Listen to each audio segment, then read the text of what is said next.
I am Sheleatha, Dre niece Newman, formerly Carr, but I go by Shelley. I work for the state of Tennessee. I am a program monitor for the food and nutrition program for adult daycare and child care programs. But I also have my own business, which is Spirited Occasions. We do event planning, so I am in charge of doing decorating for the MLK breakfast. I have been for 3 years now.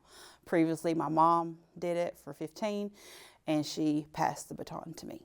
My mom is Denise Carr. She is originally from all over the place. She's a Navy brat, so she was born in New York, lived in California and Ohio, and eventually when my grandfather retired, they moved back to Morristown, where my grandmother is from. My dad, born and raised in Morristown, his name is Andre. They were married for 7 years and then divorced. But I love both my step-parents, my stepmother and my stepfather. I have two sisters. I'm the oldest. Casey is 2.5 years younger than me, and Jordan is 5.5 years younger than me. The story that everyone tells about us is when my parents were still married, just randomly in the middle of the night, I woke up and fully believed that they were gone, and I did not know where they were. So I packed up my then 2-year-old sister and my maybe 6-month-old sister and put us in a wagon, and I was going to my grandparents' house, who lived around the corner. So luckily, my godfather was driving by. I was like, what is Shelley and the girls doing in the middle of the road? And they brought us back in, and my parents were asleep in the bed. And I'm like, Shelley just had the girls like just going down the street, which I'll do it. And they're like, we were asleep. We've been here the whole time. So that's a story of, I was determined to make sure we were okay. So we were going to my grandparents' house.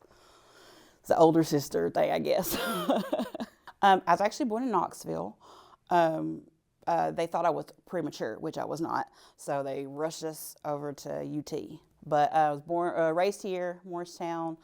I had an excellent childhood. We were very active at our church, Bethel Baptist, members of Girls Incorporated.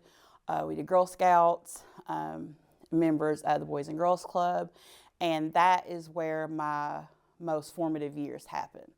I developed strong relationships with the staff members there and the other club members there, all the way up to I became a staff member. I started working there when I was 17 and pretty much worked part-time until I was about 23, 24. Then I came back in my late 20s and was a full-time employee there for 3 years. So a lot of my event planning skills, how to organize timelines, how to decorate, really just about anything I do publication-wise. If I make flyers, posters, I learned there. So that place has a very, very special place in my heart. I went to Morristown West, graduated in 2001. Then I went to Walter State for 3 years, graduated there. Then ETSU, graduated there with my bachelor's in journalism. Worked for a few newspapers and realized that the journalism life was not for me. I love writing. Those are some really, really like early or late hours. So I didn't want to do that anymore. But after that, I wanted to help people. So my career path went to more nonprofits, working with Boys and Girls Clubs, Veterans Affairs organizations, and then I went back to working for the state. And I've been with the state for the remainder of the time. I also went to Newman University and got my master's there in 2015. And I enjoyed my time at every college. I encourage high school students to take those 2 years at community college because you get it for free. And it's a great time to build a foundation, because sometimes, you go away to school and it's like culture shock, or just, you're out on your own. It's a good transition period, so I always recommend that. A typical day in my professional life. I will go with wedding planning. It can be up towards a 16-hour day. So up, 6, 7 a.m. on the road. Typically, a lot of our weddings are in the Gatlinburg, Pigeon Forge area, so it's about an hour drive. have to pack the car up, head there, unload, and it's a lot of calling audibles. Prior to the event, I have a timeline, I have a game plan, but things happen, so it's a lot of thinking on the fly and changing things as it comes. But I truly enjoy it. We have an excellent team. Get there, decorate, make sure everything looks great. We get to take a break sometimes if we don't run into any hiccups. And then the wedding happens, and it's usually a beautiful day. And my favorite parts are the reception, because there's a lot of dancing. You get to see the personalities of all the friends and family members, and we get to kind of dance a little bit too. And it's a nice time for us to be able to get to know our clients' families better.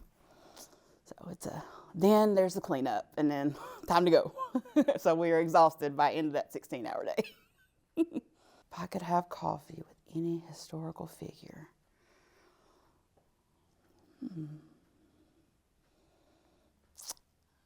Maybe MLK. I know today is, his commemoration of his birthday and his legacy.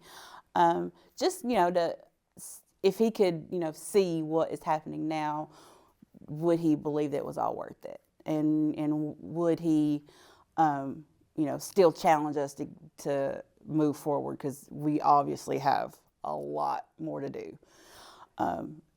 Would he be, proud or kind of like surprised at the way history has gone in this recent political climate? What would his thoughts be? That's what I would like to know. I love green.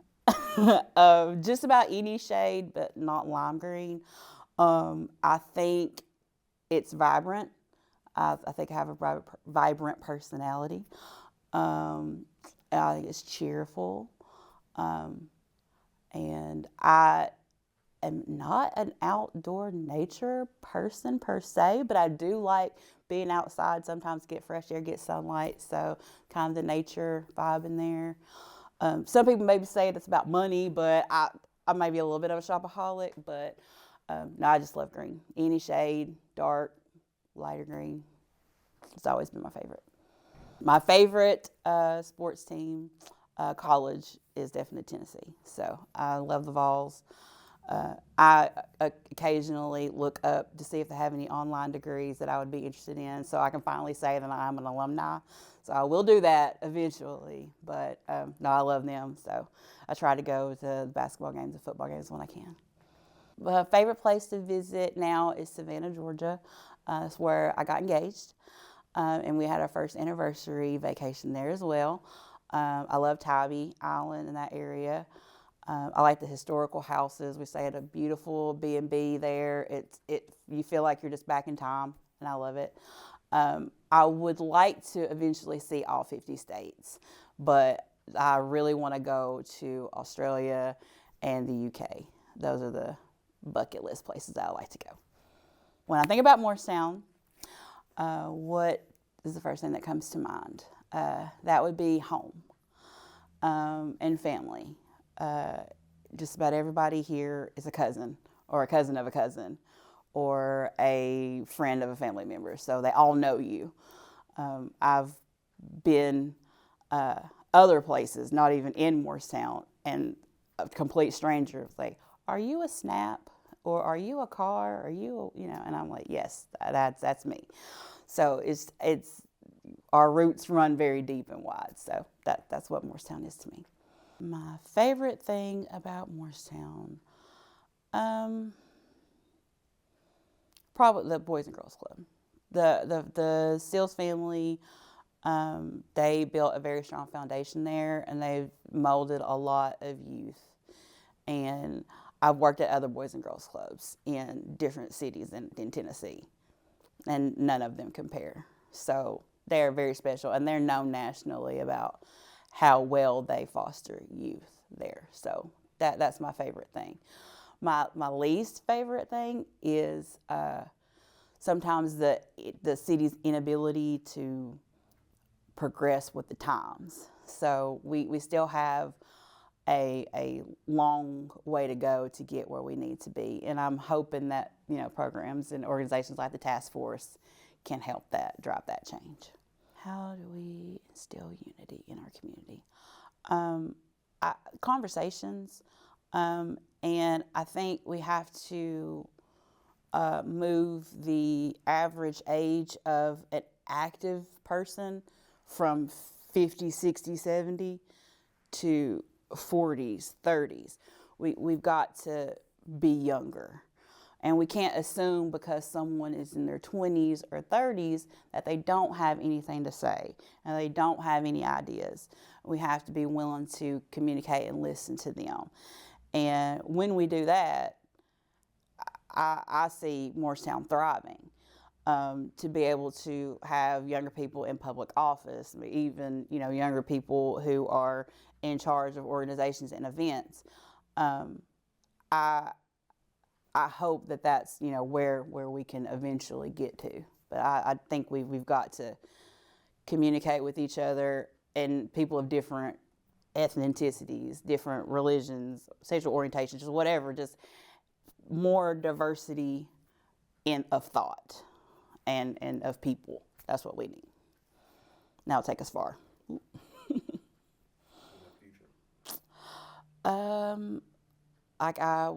In the future, I hope that we are more fair, more equal, not as divided as we are. I hope that there are more opportunities for people to want to stay. It's always, when I grew up, oh, I can't wait to get out of Morristown. I want to graduate and go to college somewhere else. I don't ever have to go back. You want to have people here who are proud to be from here and proud to still live here. So with that, growing your economy, growing your businesses, and just making things more appealing to people for them to want to stay. And so that's what I hope to see in the future is people willing to stay and the community continuing to grow in a positive way.